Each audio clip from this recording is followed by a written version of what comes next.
पण ते समर्थक आहेत का गुंड आहेत? आणि ही जर का परिस्थिती या राज्याची आली असेल तर मग विधान भवनाला अर्थ काय? ज्यांनी त्यांना पास दिले त्यांच्यावरती कारवाई झाली पाहिजे, मग तो कोणी असेल. ज्यांनी त्यांना पास दिले त्यांचं नाव आलं पाहिजे समोर, कारण हा अधिकार शेवटी अध्यक्षांचा असतो. अध्यक्षांची पण दिशाभूल केली गेली का हा पण विषय आहे. मात्र अशी मारामारी आणि आमदारांना धक्काबुक्की, ही गुंडागर्दी आता विधान भवनापर्यंत पोहोचली असेल तर मग हे फार अवघड आहे. ताबडतोबीने गृहमंत्र्यांनी आणि मुख्यमंत्र्यांनी सगळे विषय सोडून या गुंडांवरती आणि त्या गुंडांच्या पोशिंद्यांवरती कडक कारवाई केलीच पाहिजे. तरच तुम्ही या राज्याचे पालक मुख्यमंत्री म्हणून जनतेला तोंड दाखवायच्या पात्रतेचे आहात असंच मी म्हणेन. हे अयोग्य नुसतं नाही, पण विधान भवनाच्या आवारामध्ये जर का या गोष्टी व्हायला लागल्या आणि असे जर का गुंड आणून मारामाऱ्या व्हायला लागल्या तर मग मैदानामध्ये या.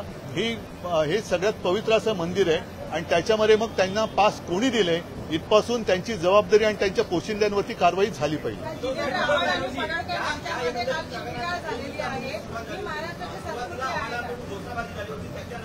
बघा, विधान भवनाच्या बाहेर हा एक विषय आणि विधान भवनात या प्रांगणामध्ये जे काय होतं हे अत्यंत गंभीर आहे.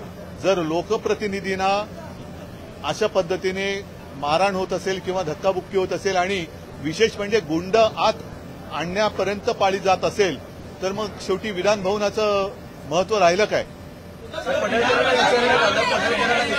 नाही, त्यांचं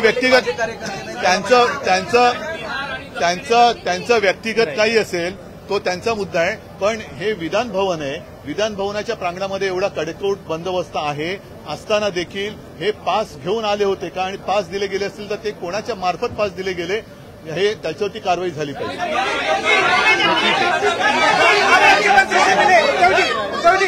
आप मुख्यमंत्री से मिले. अरे मेन विषय तुम्ही लोग विचारत गेले.